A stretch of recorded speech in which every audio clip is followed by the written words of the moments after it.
All right, so we're joined all the way from Sacramento, California by Lashaye Sykes, healthcare, bioinformatics analyst, IT pro.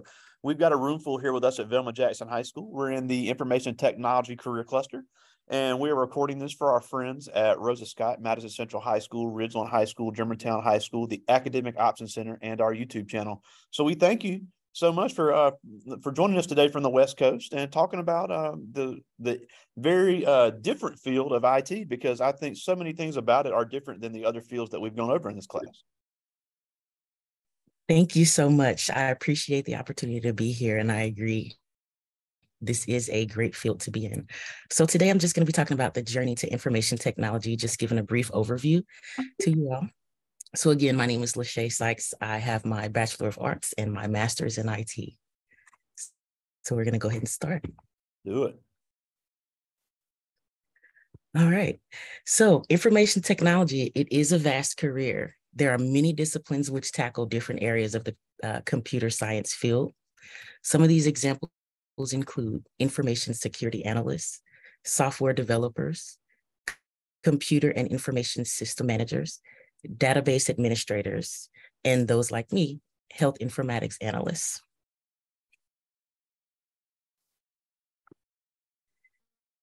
So I'm a clinical health informatics analyst, which means I work in the hospital setting alongside the clinical staff. I collaborate with them to collect, organize, analyze, and interpret clinical data. This data can come from the patient's charts or from my field work, which includes observing the clinicians during various stages of their workday. So oftentimes I'll sit there with them to see what it is that they're doing so that I can figure out where are the gaps in their workflow in order to close them for the betterment of patient care, if you will. I also use the data to implement new software that propels the organization to provide greater patient access to healthcare options and workflows that assist the providers with a greater scale of tools to care for our patients. So each patient is different. Yep. Each patient needs different tools, different access to healthcare, what have you. So my job is to figure that out, to help the providers, to collaborate with them, to collaborate with the patients to see what is best and where we can provide the best healthcare for them and what their options are, because everyone doesn't have the same options to healthcare, and everyone does not know their options. Yeah, and also with especially with COVID, if people have data where they are alerted to something, if they have a history, some sort of medical history, and there's an emergency situation, that data has to be readily available. And the joke Absolutely. Is always with IT people asking what happens when the server goes down. These servers can't go down. Someone could die, not because of a medical mistake, but because of a technology mistake. And I think that's important for people to understand how vital and necessary these health IT pros are.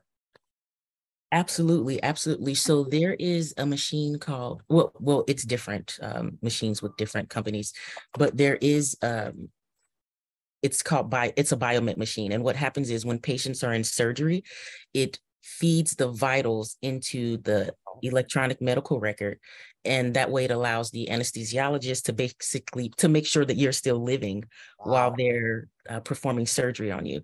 So if the machine stops and it no longer feeds vitals into the EMR, they'll call me or another analyst who may be working with that. And we'll collaborate with like the biomed technicians to see basically what's going on. Because yes, if you are in surgery and your vitals are not being submitted to the EMR, no one can read them, that is a major problem. So, all right.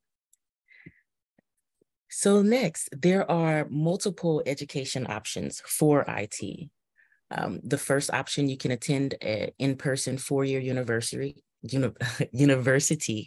and graduate with a computer science degree. The second option, you can attend online classes for your bachelor and master's degree, which is what I did. I initially started off in class. However, that didn't work for me. So working online was the best option for me. And then lastly, you can complete your IT certs on free educational websites. There are so many data camp, code camp. You learn the exact same skills that will be taught in college, except you learn them for free. Yeah. Um, No, I want to spend just a few minutes on this right here, because I think this is important, because one thing we like to do is we like to give our kids options. You know, obviously we aren't discouraging anybody to go to college, because we got some great computer science programs here in Mississippi. Right down the road at Jackson State, and also Ole Miss, Southern Miss have some great technology programs. But we also have great community college programs where they can get that certificate program. And we have another IT guest that joins us sometimes that runs the server for the Mississippi Department of Revenue. He is not a finance person. He does not know anything about how you pay your taxes, but he runs their server. And he straight up told our kids that he hires the IT pros for that department. And he said right now he is more likely to hire a 19-year-old that has a certification with the software he needs over somebody that's got a computer science degree, just because of the type of technology that he deals with. Now, that's not always the case, but that's a perfect example of getting into a great IT job with government benefits. And then I know me and you talked the other day about the military is also another great entry into this. We have a recent alumni who joined the Air Force right out of high school, and he's basically fallen into an associate's degree with all these IT certifications, working with state-of-the-art military technology, working with sonar and radar and meteorology systems. And he'll have a 6-figure IT job when he gets done with the Air Force, never stepped foot into college and did not pay a dime for it. Yep, that is also another option. There are so many great options. I mean, going to a 4-year, university, that used to be the truth, the one and done. However, that's no longer the case. Even with like the rise of COVID, IT was already booming, but it boomed then because it changes so frequently. If something happens with the world, we've got to figure out how to get that data into IT and work it into healthcare. With COVID, we saw the rise of like our telehealth visits, everything that was virtual that we did not have prior to COVID. So it's absolutely, a great place to work in. So many options for you to break into the field. Whichever works for you, I'd say do it, most definitely. Yeah. And also, Yeah, we had a guest from Columbus, Ohio, who's a doctor that does telehealth, and she said she cannot function without her IT people. Yep. Yeah, we're the ones who built the telehealth. So we built it into the system, the software, so that it'll work. We tested, validated everything. That's awesome. Yeah.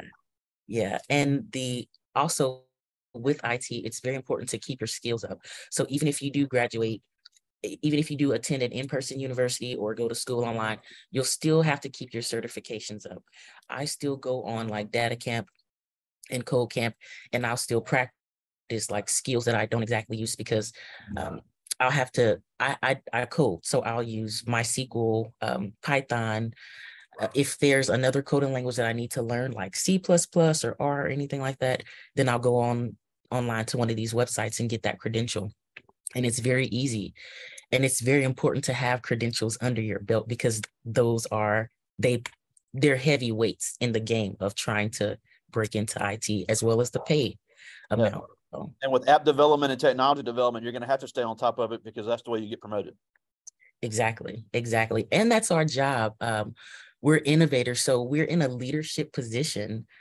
We're driving the course of the organization. They're depending on us to figure things out on their behalf. So you've got to, be that self-motivator. You've got to want to figure things out. You've got to love research. You've got to love to dive in and do things without being told, because that's basically what we do. Awesome. Yes. All right.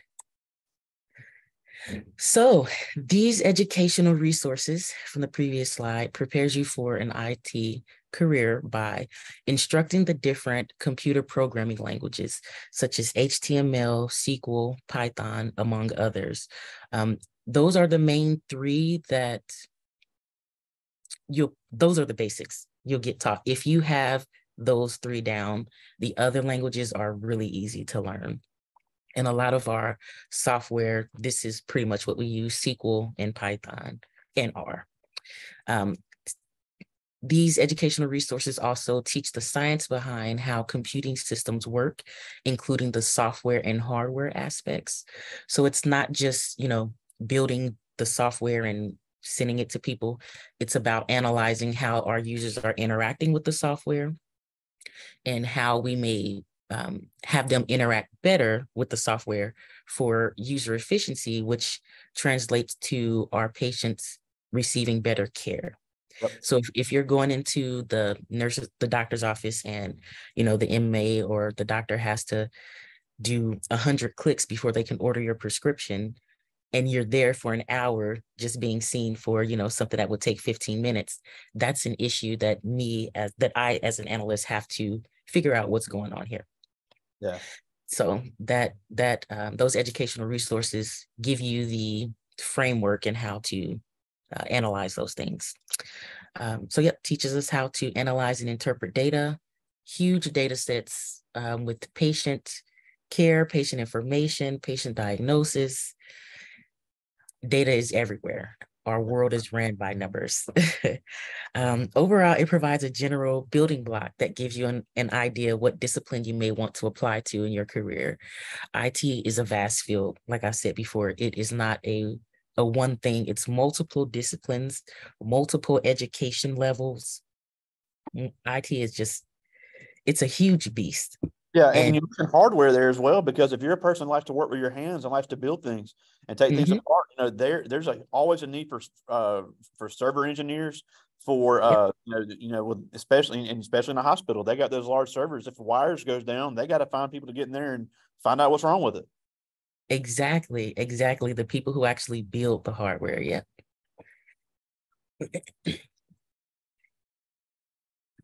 So a career in IT provides non-traditional work options. So for remote work, it allows the flexibility of working where and how you are most comfortable. And remote work also allows the flexibility to travel while working. So remote work, you're not working in the office. You're working at home, you're working out of the country, you're working on vacation, you're working wherever you want to work, as long as you work. Yeah. Now we do have deadlines and things of that sort. So, our work is tracked. So you're not just getting paid for not doing anything. But the point is that you have the freedom to work wherever you want. And it's not in the office. Like for me, I'm a person who likes to work outside in the sunshine. Like I work in my garage or outside. So for me, flexible remote work is best. And then there's hybrid work, which allows the flexibility of working in the office as well as the option to work remote. So it may be structured 2 or 3 days and 2 or 3 days at home, and then the other days at work. It just depends. Sometimes you may have to come in once a month.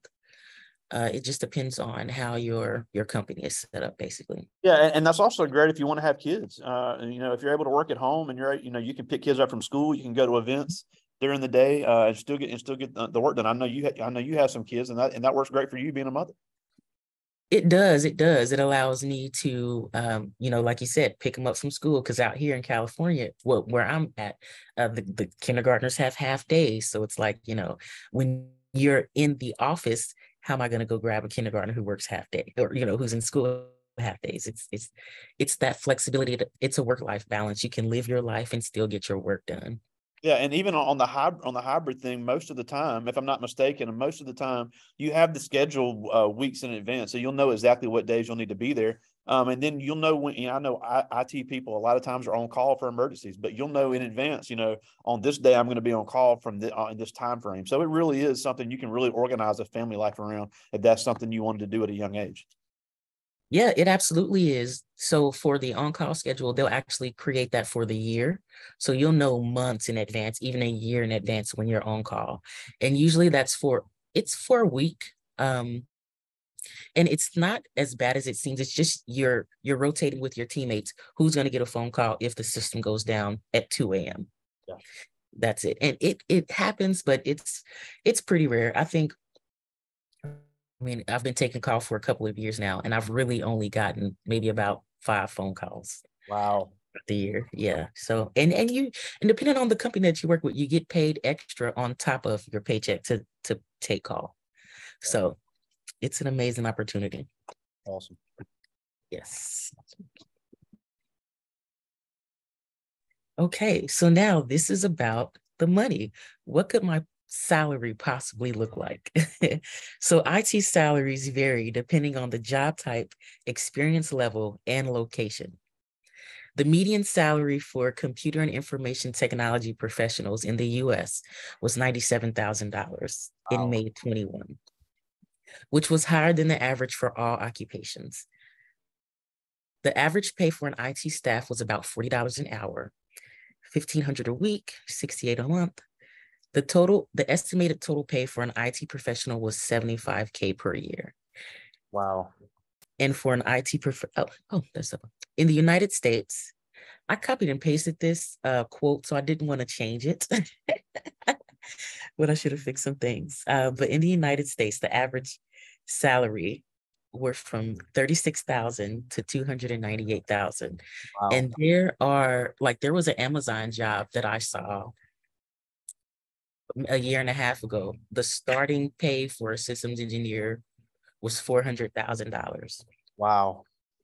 Yes. And you have so much financial freedom possibly within IT. So not only are you working remote, you can live wherever you want to live, but you're also making the money.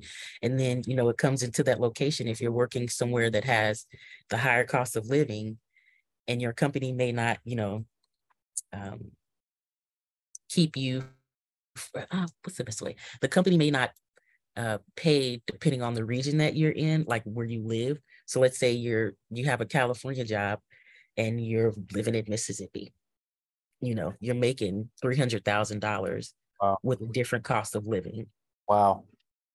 So it's a lot to take in and consider, where you want to work at, where you want to live at. There's so many options. It just opens up so many options. Wow. Yep. Money, money, money. No other option but to go up in this field. As long as you research, keep your skills tight, that education, it does matter when you're starting to move up through the ranks, because they want to see that. And that's usually, from what I understand, they want to see that dedication that you have to getting that education, even though, like I said, someone who does the search online can get the same education. It's just a bit different. Yeah, just a matter of taking Mm-hmm. Exactly. All right, so the key takeaways: information technology is a vast field with many disciplines. There are several options to gain the skills to get into the field of information technology. We can all learn the same skills at a different pace. Information technology provides the flexibility of different working options that translate into different working locations. One day, I'm definitely going to be working from Fiji or somewhere out of the country. And then information technology is a high-paying career that over time continues to grow. The entry levels that I've seen, which would be like the service desk or something like that, they usually come in making like $60,000 or $70,000, and that's from getting your certification online. So it's so many different options, so many different ways to get paid, so many different ways to work, so many different ways to learn. It's just all about how you want to learn and how you want to apply your career to your life. Yeah, and one of the things you talk about the cert, like I said, in Mississippi, and in Mississippi gets such a bad rap, but our junior college program does a great job here. You could get the 1-year certification at 19 years old, and you could start working in the field. And while you're doing that, you could finish your degree and even have more credentials while you have the experience. So there's not a lot of fields you could do that in, but IT is definitely one that is very possible that you could start making good money at a young age. And a lot of these companies will either reimburse you or at least assist with your tuition on top of any scholarships you might have coming out of high school. So it could be a great investment if you wanted to go that route as well. Oh yes, most definitely. The tuition reimbursements are great. They're great. They're usually a couple of $1,000s, I guess, depending on if you're going through work or the military, like you said, what have you. But yeah, you have those options to go to school, get that experience. that is what a lot of employers are looking for, is that experience. They want to see your portfolio, what it is that you can do. They want to see what value you're bringing to that company. Absolutely. And if you see yourself as valuable, which you should by getting your skills together, getting your education, doing your research, then you're gonna get into the field and be valuable for that company. Absolutely. All right. So next, the dream is free. The hustle is sold separately. Love it. Young Dolph. Yes. You have to get out there and get it. You have to, like I said, research. Make sure you have the skills, the job descriptions that you want to go for. Make sure you align your skills with that. Make sure you know where it is that you want to go. Because again, there are so many different options in IT, so many different places to go. You'll get overwhelmed trying to figure it out. So as long as you are driving your hustle, trailblazing your path where you want to go, you'll get there. Just keep on hustling.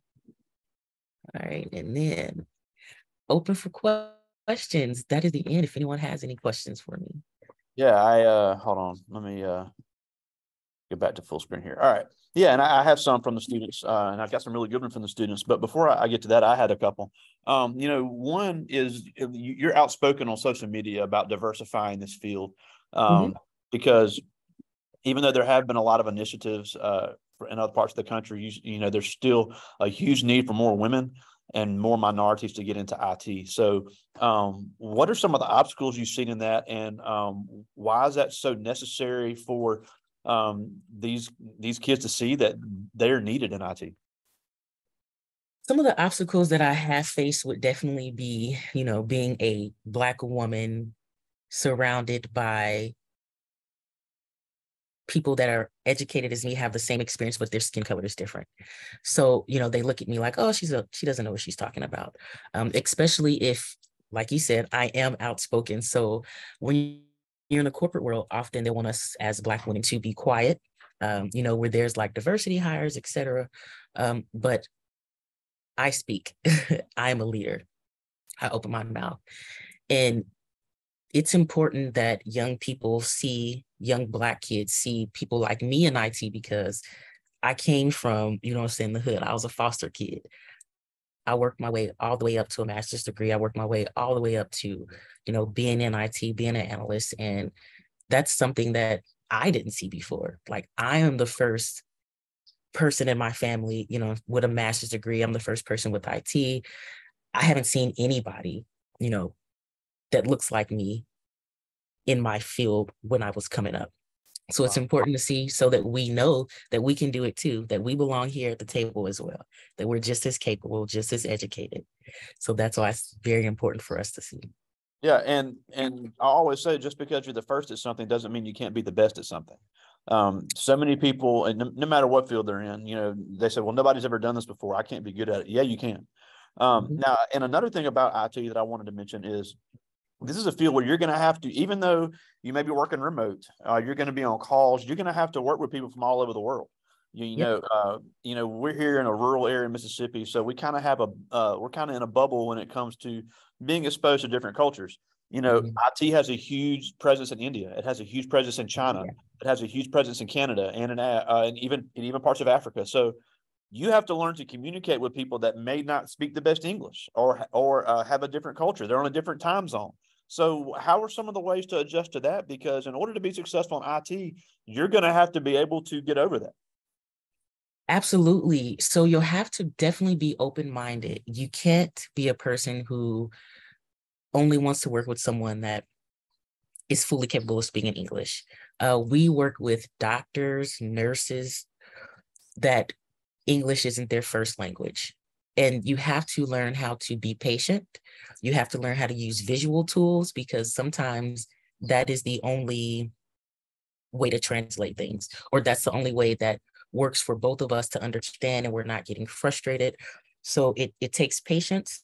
It takes you being open-minded, you learning, how to communicate in more ways than one. You asked me something else. I think that was it. Yeah. Well, yeah, but I think that's also, and we talk about the options to go to college. I think going to college is a great preparation for that. I went to grad school at LSU, which is a 16% international campus, and that was the first time I'd met people from all kinds of countries, and that was my first experience working with people that they spoke English, but it wasn't their first language. Sometimes you have to ask people to repeat themselves. You're not being mean, but it's just your way to communicate. So I think that's important for kids now and the ones that'll see this later to say. In a lot of these fields, especially in tech fields, you're going to have to be patient in communication, but it is very necessary to be successful. Absolutely. Even your teammates, you might work with someone that's in a different country on a different time zone. And, we have to learn how to be patient, communicate, all of that. Absolutely. Absolutely. And I think and I think IT really offers something like that other fields don't. But I do got some questions from the students, and these are all ninth graders. This first one is Jaden Thompson, and he asked, what was the hardest part of your journey to get to where you are now? Jake Thompson. The hardest part. Jaden Thompson. Jaden. Jaden. I'm so sorry. Jaden Thompson. The hardest part of my journey was believing in myself and showcasing my worth and my belief. I am naturally introverted. So I don't like to, be around big crowds. I don't like to, be just surrounded by a lot of people. And when you're in IT, you have to present, you have to be in groups, you have to collaborate with a lot of people. And that's, interaction can be very draining for me. So that was the hardest part for me, getting over not wanting to be around a lot of people and presenting. Because you'll have to get used to that. Yeah, and I'm glad you mentioned that, because I think I can speak for all the other teachers that'll see this later.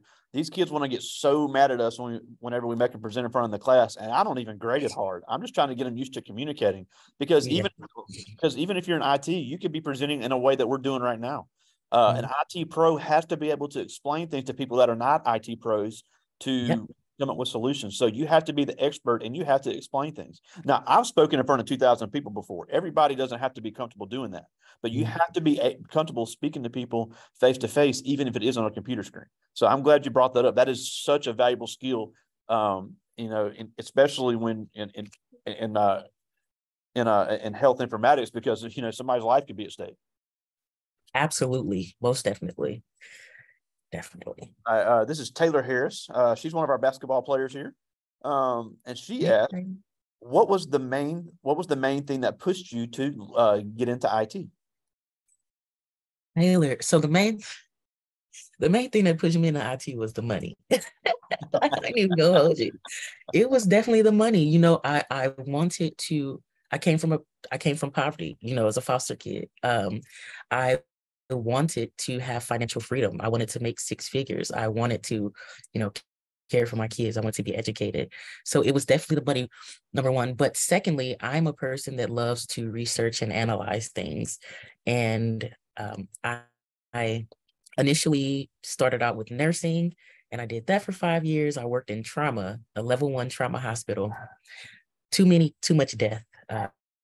So I got out of there. That's when I transitioned into IT. Once I realized the skill set that I had, which was researching, analyzing, interpreting, communicating. And after I understood those skills, that is when I knew I can go into IT. This is what I want to do. Yeah, so. And I'm glad you mentioned that too, because we have a lot of young people say they want to get into nursing, and that's great because it's a needed field. But I don't think people understand the amount of the things that could trigger you that you see in nursing. It really takes a strong person.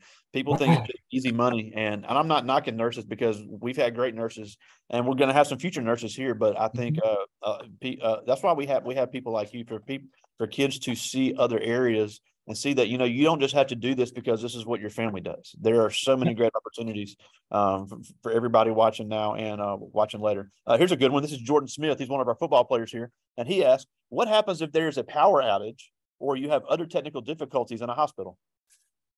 So if there's a power outage, what happens is they have to follow their backup procedures. So basically everything is done on paper.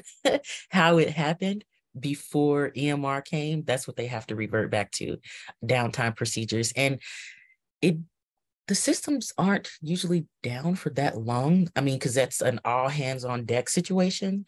So maybe like an hour, maybe two. But yeah, they'll follow their downtime procedures, and it's usually everything back on paper until the system gets back up. And then they'll translate those papers into EMR once that's done, and that's a task in itself. Now here's a great question. This is Jayla Graham's one of the members of our band, and she asked, "What is your favorite operating system to work with?" Oh,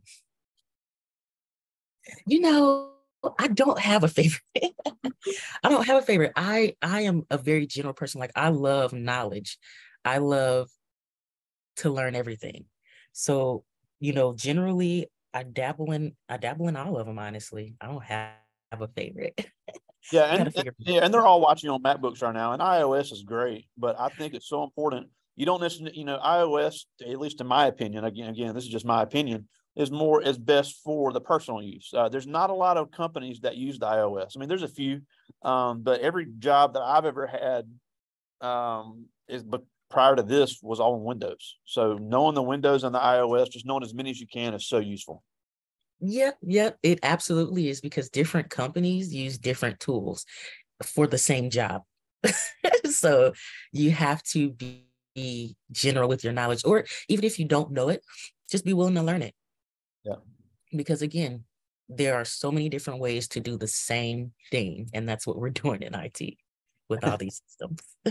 I just got two more from the students. This is Iverson Miggins. He's one of our basketball players here. And he asked, "What are the security risks that you see using the technology you have in the healthcare field?" Oh gosh, the security risks. So nurses and doctors, quite often when they leave the room, they leave the charts open for other patients to see. Yeah. So and it doesn't seem like that's a security risk, but I mean, when a patient's chart is open and everybody is able to walk past the door, you can quickly peek in and see something. That's a security risk. It's things like that people don't typically think of, but that's a violation of HIPAA. So it's small things like that, or even, there'll be there'll be patient information on the fax machine that a patient can walk past and see. So I'm thinking you're gonna say hackers. I didn't think it was silly stuff. Wow. Oh yeah. Oh no, it comes from within. That's what I have to work with those within, and I'll have to walk past. Hey doctor, you need to lock this. You need to do this. We do a lot of hand holding. Well, that's why you're there. I just got one more. This is Caitlin Perry. She asked, "How do you manage and prioritize a large workload?" I manage and prioritize a large workload by urgency. So depends on what's most urgent. If it's something that impacts patient care, then that's going to happen first. That's what gets resolved first, because patient care impacting is what basically that'll stop everything. That's what stops the payment to the organization. That's what stops the revenue, et cetera. So if it's patient care impacting, that's what gets done first. So it's prioritized by urgency. Yep, makes sense. Now we're almost out of time, and we thank you so much for taking some time for us today. But before we go, a couple things. One, why do these kids really need to think about getting into IT? Because or basically, why does IT need them? Because it's a field it's going to keep growing.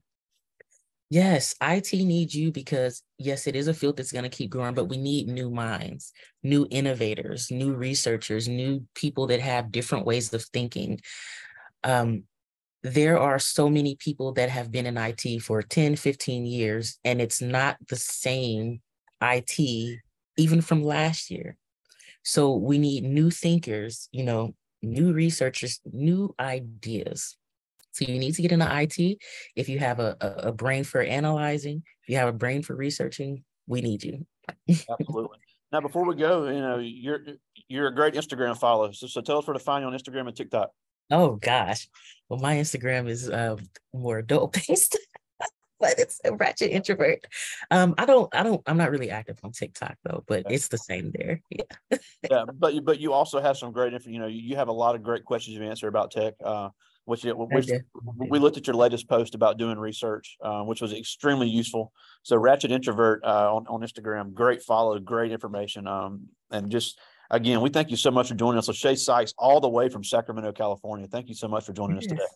Thank you all so much for having me. I really appreciate this opportunity. You all have a great, great day. All right, and thanks. get IT. Thanks so much, buddy. See you. All right, see ya. Bye-bye.